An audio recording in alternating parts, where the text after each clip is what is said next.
Les pedimos que se acerquen porque vamos a empezar con el taller de estos poquitos de la cocaína y se ha ido un montón de gente y vamos a aprovechar lo que estamos acá para compartir esto, ¿ok? ¿Se escucha? ¿Se escucha atrás? Entonces vénganse para adelante.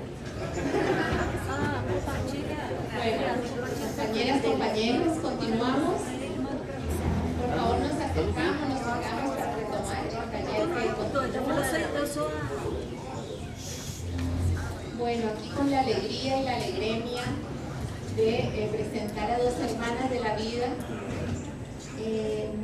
A Cris la conocí en el año 2004 porque quien era mi pareja, Julio Monsalvo, me presentó un proceso de autoecoorganización poderosísima en nuestra Yayala, que es el Laicrimpo. Los encuentros de salud popular Laicrimpo son encuentros en los cuales muchas y muchos seres humanos nos juntamos a compartir lo que sabemos para cuidar la vida, desde una concepción de salud propia e integral. Un gran proceso de autosanación y autoecoorganización en nuestra Yayala. Y Julio me presentó a Cristina en un video de los Laicrimpo. Yo no sabía que ella era odontóloga, que se llamaba Cristina, sino que la vi en el video y me encantó su energía, su voz, su palabra, y me vi tantas veces esos videos que cuando la conozco personalmente en el año 2005 en el Laicrimpo, en el Chaco, en el noreste argentino, yo la vi y creí que la conocía, creí que era mi amiga de antes porque yo la había visto tantas veces en la pantalla, que nos abrazamos y bueno, y no nos desabrazamos nunca más, nos reímos y no dejamos de reírnos nunca más desde ese reencuentro que tuvimos en Chaco, en el noreste, en el encuentro de salud popular Laicrimpo. Cris es una alquimista, una sanadora, una mujer medicina, una bruja del amor, de la salud. Bueno, y luego yo empiezo a conocer su mirada desde la ontología. Eso fue después, porque el primer encuentro fue así, de la Laicrimpera. Y creo que, así como lo hablamos con Esperanza, tanto Cris como Monse son una bendición para la terapia neural. No hay duda que es la terapia neural la que se ha beneficiado de encontrarse con sus vidas, porque se ha enriquecido mucho la terapia neural con su presencia.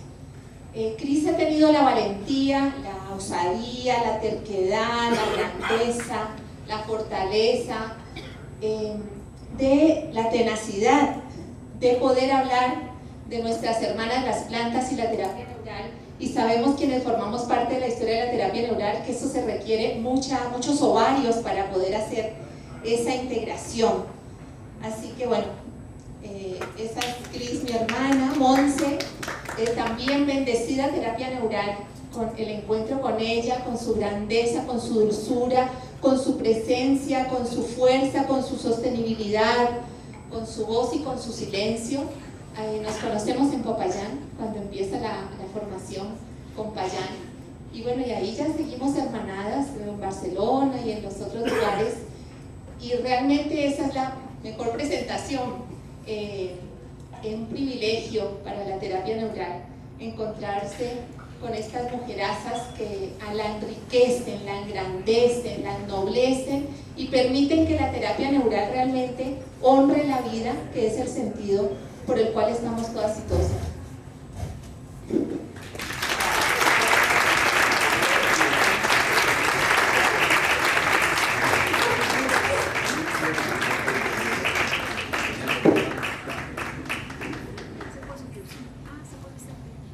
Casi no nos dejen tiempo para hablar.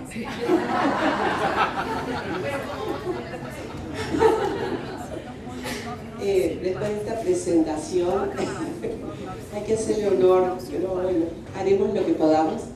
Bueno, acá con la amiga Monse escribimos el capítulo para el gran libro enciclopedia que saldrá en breve sobre terapia neural, sobre el cual varias veces habló David, y nos asignaron o nos invitaron a hablar de los usos tópicos de la procaína.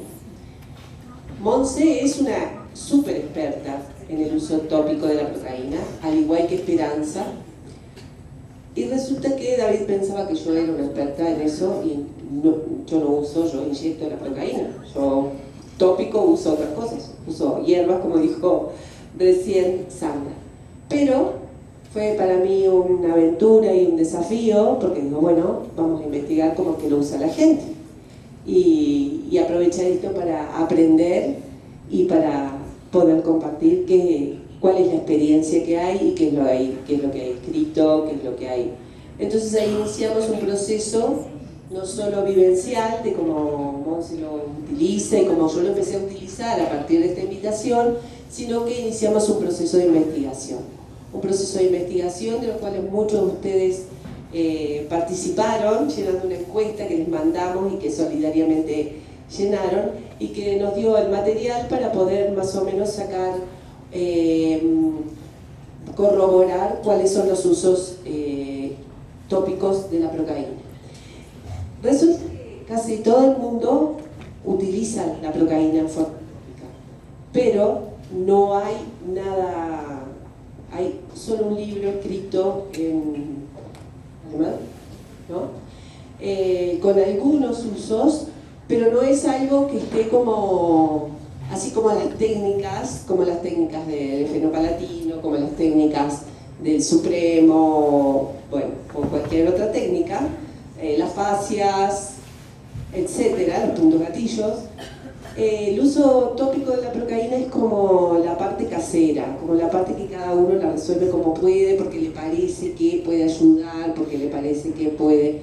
Entonces el objetivo de esta investigación y de este capítulo es socializar lo que de hecho estamos haciendo y darle un valor a eso como una forma de investigación también participativa, validante, que no viene de afuera, sino de lo que nosotros mismos como comunidad hemos venido sosteniendo, haciendo y experimentando. Entonces, ¿por qué desde dónde la procaína tópica? Bueno, se utiliza bastante por el alivio de síntomas, por la regeneración de tejido, por la continuidad domiciliaria de la terapia neural, y ese es un punto que me gustaría hacer foco, porque es de alguna manera como una herramienta de empoderamiento de los pacientes, como una manera de que cada uno pueda sostener su tratamiento y hacerse cargo, y es una forma de cuidarse a sí mismo también. Entonces ahí tiene un valor bastante agregado, donde nosotros le podemos invitar al paciente para que siga conectando con ese proceso, ¿no?, de estimulación, de impulso para su autoorganización. Bueno, por supuesto, la preparación del campo, eso vimos que es algo que se utiliza muchísimo, en vez de usar algodón o lo que sea, se tiran unas gotas de procaína, y para eso también. Y bueno, esto que les contaba recién, que tiene que ver con el apoderarse de su camino de sanación, desde una acción dinámica, una implicación personal y un poder personal también. Entonces, lo que vamos a compartir en la presentación de hoy son los antecedentes sobre el tema, el mecanismo de acción, objetivos, aplicaciones y conclusiones.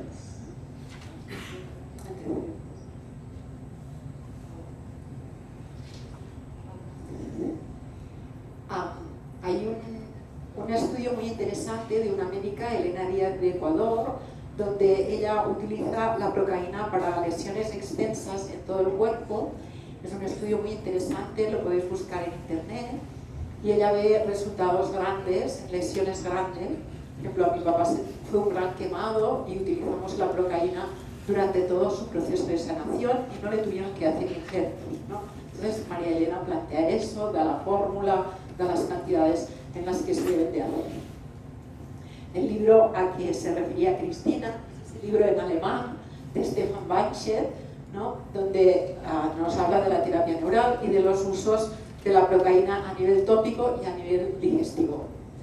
Y para mí es importante hacer un homenaje a la doctora Anna Aschlag, una médica rumana que trabajó durante muchísimos años con la alta burguesía europea en lo que llamaron terapias de rejuvenecimiento. Ella tenía diferentes productos con procaína y algunos precursores de la procaína y la utilizaba a nivel inyectado y a nivel oral en terapias de rejuvenecimiento. Durante muchos años este fármaco se vendió en España y se vendía para personas que empezaban a hacer procesos de demencia con muy buenos resultados. Sabemos lo que sabemos de la industria farmacéutica y en España el producto se retira porque es demasiado barato. ¿Vale? Así de claro, ¿no? El tratamiento, imaginaros, para unos 5 meses costaba menos de 20 euros. Anna Aschlag fue una pionera en el tema de investigación de la procaína, con un concepto diferente al que tenemos de la terapia neural, pero a mí me parece hacer, como decía Esperanza, reconocimiento a las mujeres investigadoras y por eso me parecía muy importante. ¿Quién tumba ese producto? Lo tumba la RDA porque dice que no se puede demostrar que tenga eficacias antienvejecimiento y entonces prohíben que la procaína esté formando parte de este remedio.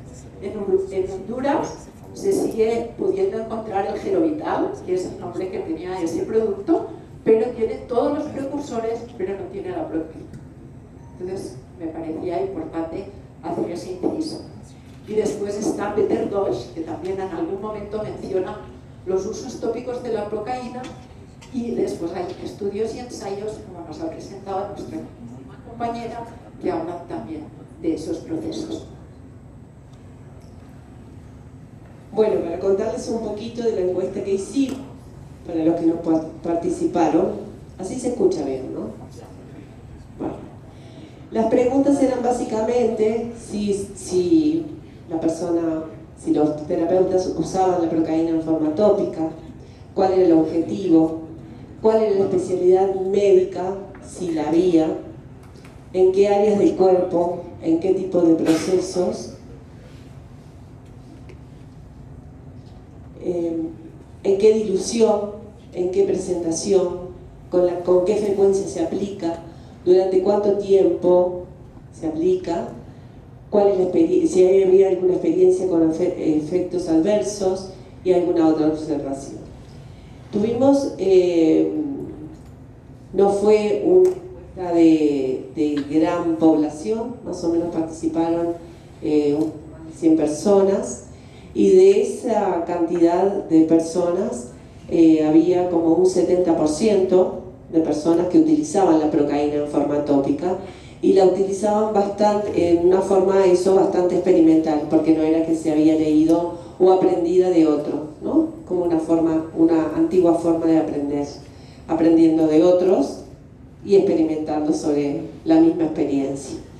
Entonces, hay una gran parte de la comunidad de terapeutas neurales que utilizan la procaína tópica, pero siempre fue como un poco así, como bajo la mesa, como algo que no se sabe si se debe hacer, si no se debe hacer, si está bien, si está mal, o lo que sea. Entonces nuestro objetivo es visibilizar esto, saber qué se hace, saber que la gente tiene resultados y traerlo, además de la experiencia de compañeros cercanos, y sistematizarlo en esta forma que ahora les voy a contar. Los mecanismos de acción de la procaína ya lo sabéis todos, ¿no? Antitrombótico, antiarrélgico, antiantibiótico. Otros anestésicos tienen una potencia antibiótica mayor que la procaína, antiinflamatorio, básido y un antioxidante. Entonces, partiendo de esos mecanismos de acción, pues las posibilidades de utilizarlo a nivel tópico. ¿En qué tipo de aplicaciones? Pues en gotas, en lavados, en cataplasmas, en pomadas o geles, en enemas o irrigaciones, en gargarismos y enjuagues, en spray, en nebulizaciones y en hisopos de algodón. Y aquí hay una subdivisión porque utilizamos hisopos largos o hisopos cortos en función de qué puntos de la mucosa queremos llegar. Así muy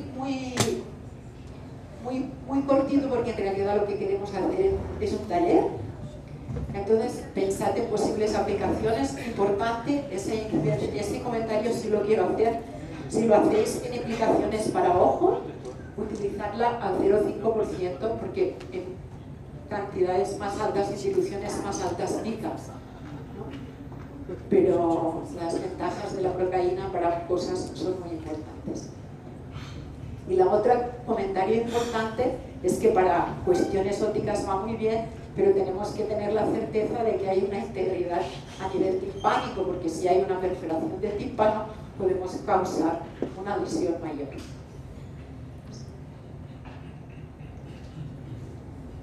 A nivel de boca, bueno, son muchos los odontólogos y las odontólogas que lo utilizan. Es un poco utilizado, bueno, esto, apreciación personal también, porque es un poco utilizado sin mucho criterio, sino que es como un agua bendita, o sea, como si se quiere hacer una endodoncia, se quiere irrigar un conducto, bueno, le ponemos procaína para ver qué pasa, o si hay una caries le ponemos procaína para ver qué pasa, o si tiene una inflamación le lavamos con procaína, o terminamos un lavado, un detartraje, por ejemplo, una limpieza de sarro, lavando con procaína. O sea, es un poquito así el uso que se ha dado, pero la gente siente que tiene como resultados positivos a nivel local. Ahí se ve aplicado en un diente, después de hacer ahí una intervención a través de un gotero.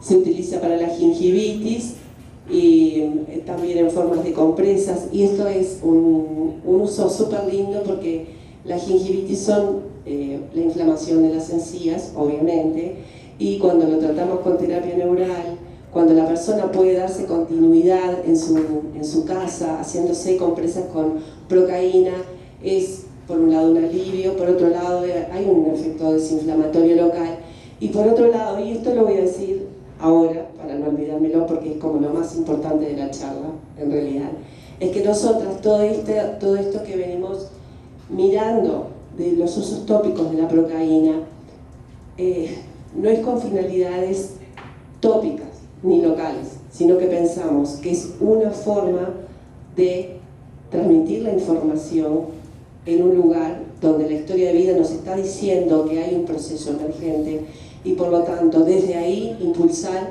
a todo ese ser a su ecoorganización. O sea, no es que usamos una compresa de procaína para desinflamar esas encías, sino que donde el cuerpo nos está diciendo que sucede algo, nosotros le vamos a dar un impulso, que además del impulso infiltrado, que puede ser también, darlo directamente ahí. Hay una rica vascularización a nivel de encías, a nivel de mucosas.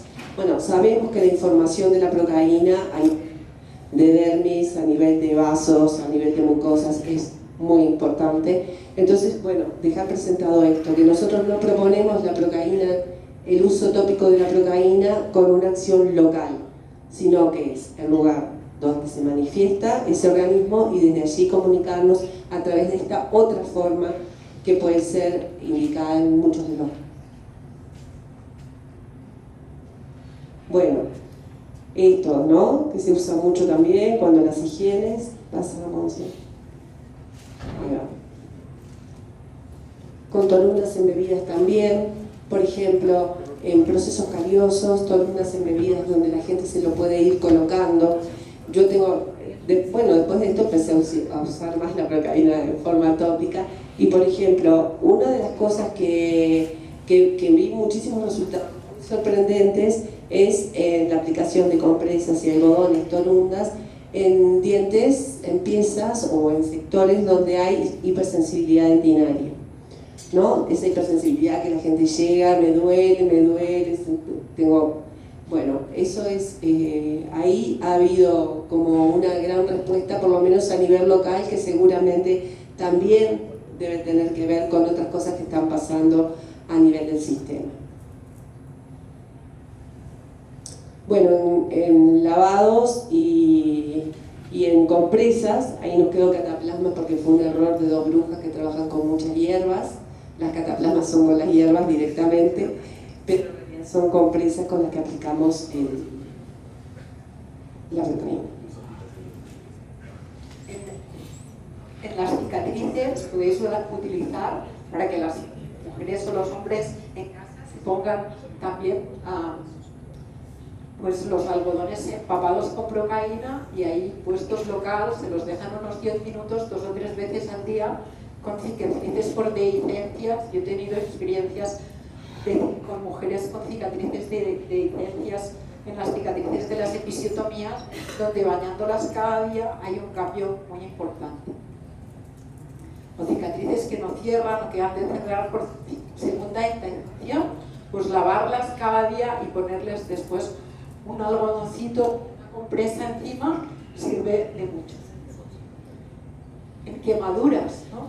La manifestación local por una quemadura solar, o bien por una quemadura eléctrica, o bien por una quemadura química, pues aplicar una cataplasma en la zona ayuda a regenerar la piel de una forma muchísimo más rápida. En picaduras de insectos, la procaína sigue siendo ese dieléctrico, pues lo podemos utilizar igual en forma de compresas, en spray, en pomadas o en geles, para que vieras. Pues aplicaciones en gel, pomada o en fórmulas magistrales, lo que planteaba el trabajo de la compañera.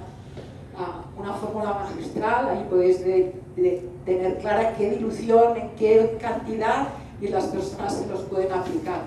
En lesiones vaginales, aplicar una pomada en algunas mujeres ayuda muchísimo. En la zona de las hemorroides lo podemos utilizar también como una cataplasma en las lesiones vaginales o en las lesiones herpéticas. Ayuda muchísimo a bajar la intensidad del dolor. En varices, es evidente que las varices se unta a una persona, pero hay momentos en que el proceso varicoso genera mucho dolor, y aplicar ahí, como se podría estar aplicando el agua de buró, no sé si la conocéis, que es un antiinflamatorio muy potente cuando ha habido una extravasación, pues utilizar la aplicación de procaína en forma de compresa pues ayuda mucho. En grandes hematomas también dejarlo 10 minutitos. En eczemas en los labios, en lesiones psoriásicas, en lesiones herpéticas, en lesiones por hongos. Son posibles aplicaciones, y lo planteo como algo sencillo, que las personas pueden seguir haciéndolo a nivel domiciliario. Vienen a consulta, nosotros inyectamos, pero las personas a nivel domiciliario pueden seguir utilizando la proteína para sanar y tener conciencia de que no es el otro o la otra quien le cura esa historia, sino que la persona se implica en su proceso de curación. En enemas o irrigaciones. Esto fue algo novedoso, no nos esperábamos que la gente se hacía enemas de procaína. Sí, pero bueno, según la descripción, según lo que nos cuentan, es como... bueno, claro. Después conectamos también con lo sublingual, o sea, cuáles son las vías rápidas de información al sistema nervioso, ¿verdad? Y a todo el sistema, a través de los enemas y a través de sublingual. Entonces empezamos a ver que, como todo un mundo, además de las infiltraciones y de lo que ya sabemos por dónde estimulamos, por dónde impulsamos, donde estas experiencias nos arrojan como mucha esperanza y muchas posibilidades. Ahí está. También hay gente que es fóbica a las agujas, y hay niños pequeños que de pronto no se dejan. Entonces, buscando en la historia de vida cuál sería el lugar, cuál sería el tejido, cuál sería la forma, cuál sería lo apropiado para que nosotros pudiéramos darle ese impulso, esto también nos ofrece esta posibilidad. la práctica.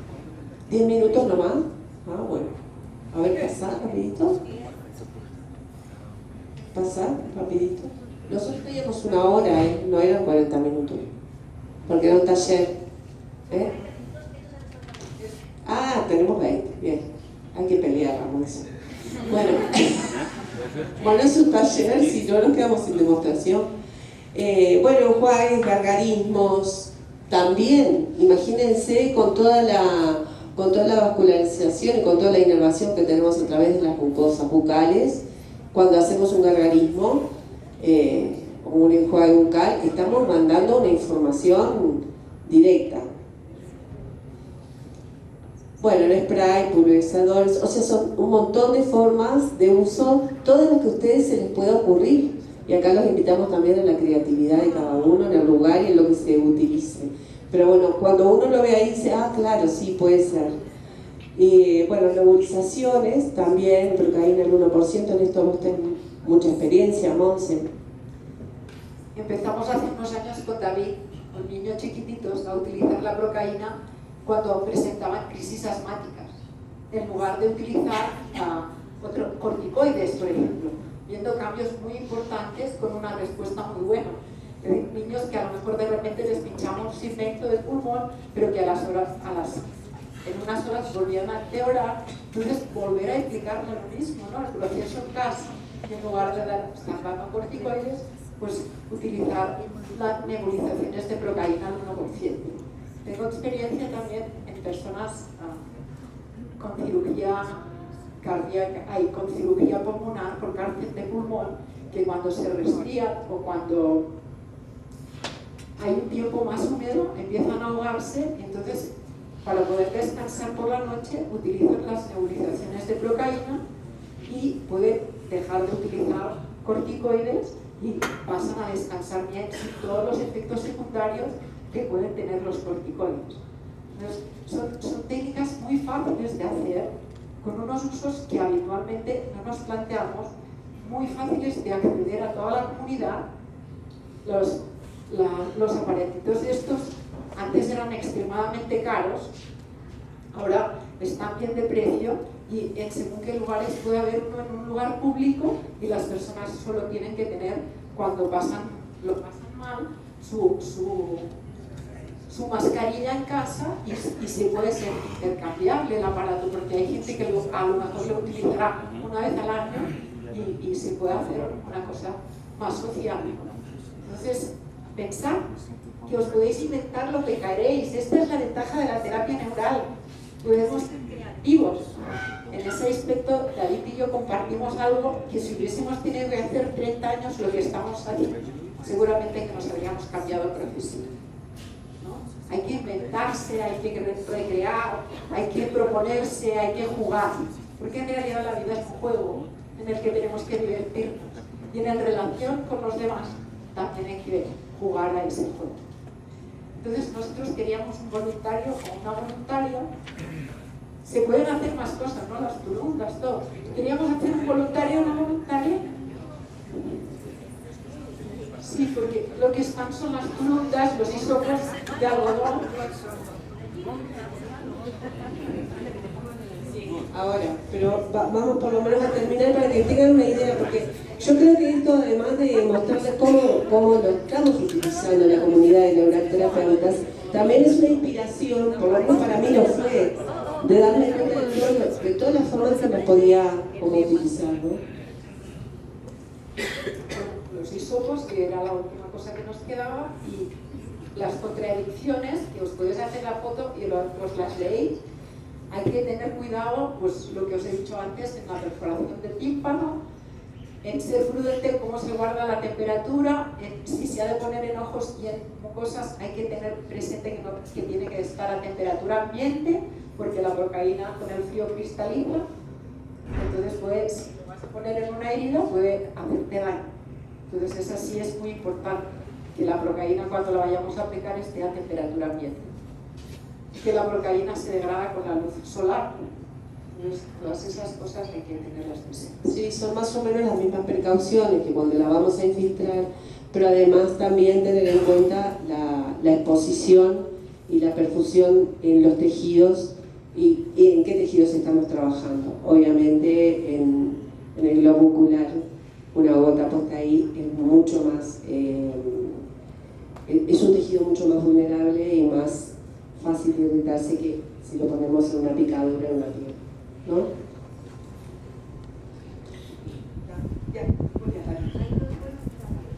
Voluntario, Hipólito, Ezequiel, ¿no? Venga. Una chica. Ahí, dos chicas. Vemos a dónde llegamos, pero...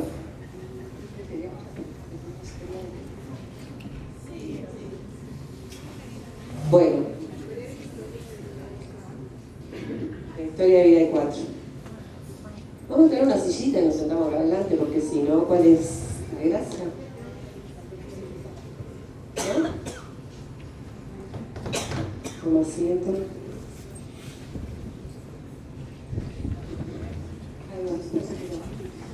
¿Te animás, Ezequiel, a traer una...? No, vos sos Ezequiel. No sos Ezequiel.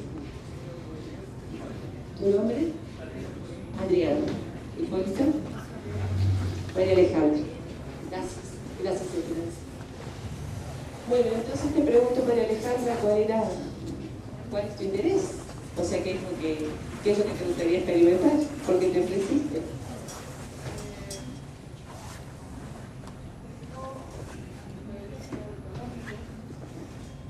Hola, buenas.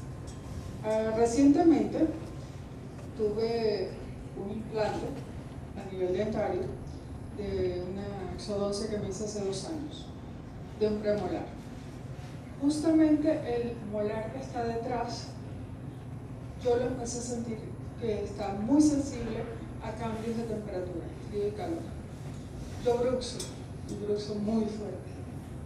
He tenido ortodoncia 2 veces en mi vida y tengo una cirugía ortognática. Entonces, creo que si ven la anatomía, muchos odontólogos pudieran empezar a hablar y hacer sus sugerencias. Pero lo que quiero, básicamente, es la sensibilidad que tengo a nivel del molar, tratar de reducir un poco esa sensación. Bien, muchas gracias. ¿Y a qué te dedicas?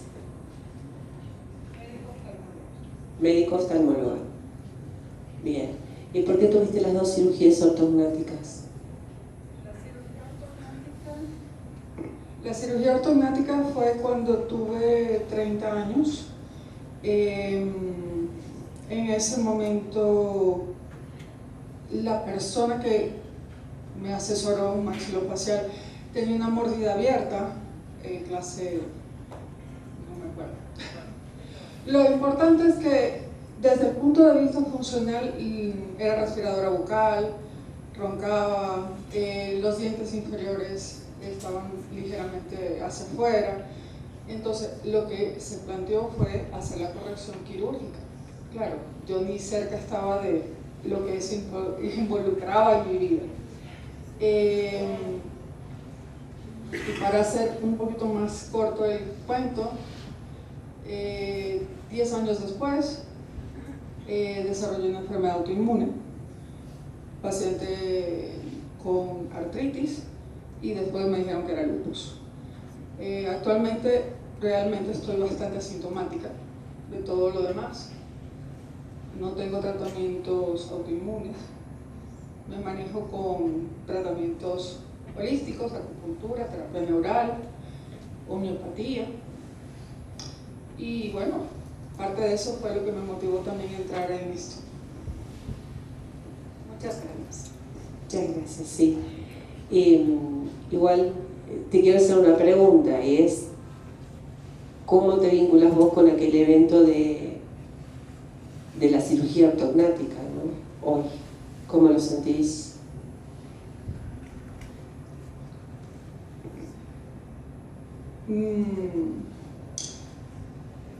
Antiguamente, y digo antiguamente pandemia, si me hablaban de eso, para mí era llorar. Hoy entiendo que simplemente fue un episodio de mi vida que tenía que transitar. No digo estoy arrepentida, pero efectivamente no se lo recomendaría a nadie. Está bien. Bueno, entonces, ¿algo más que quieras agregar que te parezca relevante para esto?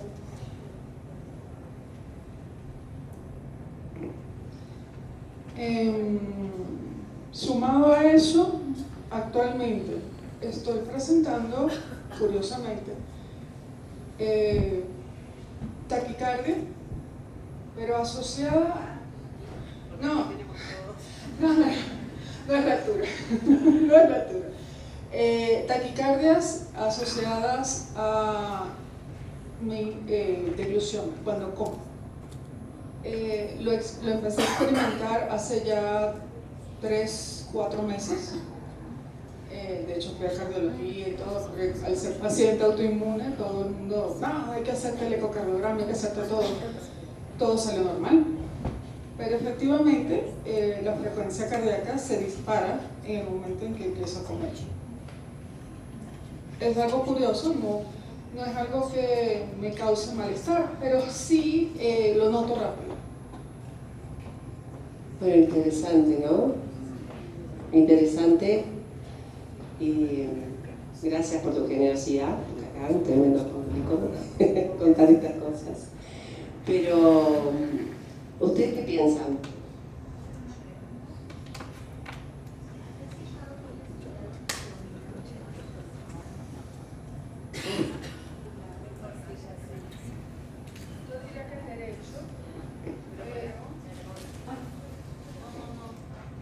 Es que si no hablamos con el micro no nos entienden. La pregunta que ha hecho la compañera es si se había fijado en qué lado era su lado predominante de masticación. Yo diría que mi lado derecho, pero como tengo ese lado con la parte del exodoncia y el implante, actualmente estoy tratando de masticar del otro lado, lo cual no se me hace tan fácil porque también tengo una paresia y pues realmente es incómodo de ese lado. Bueno, con este panorama yo ahora pasaría a palpar, obviamente. Y como mi área preferida es adentro de la boca, y adentro de la boca. Así que bueno, voy a poner los guantes.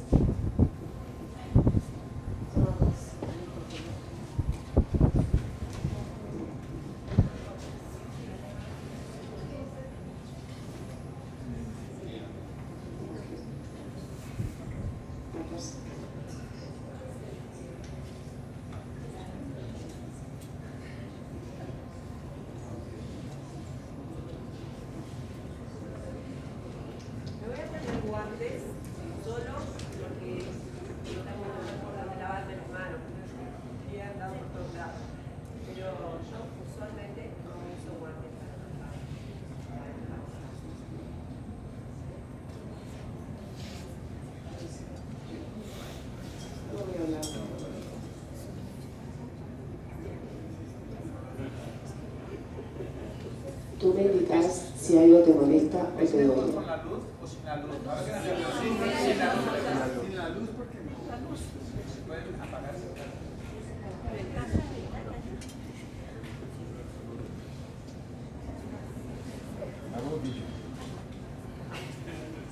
Hay molestia, empezamos a encontrar ahí un punto gatillo seguramente, y contracturas.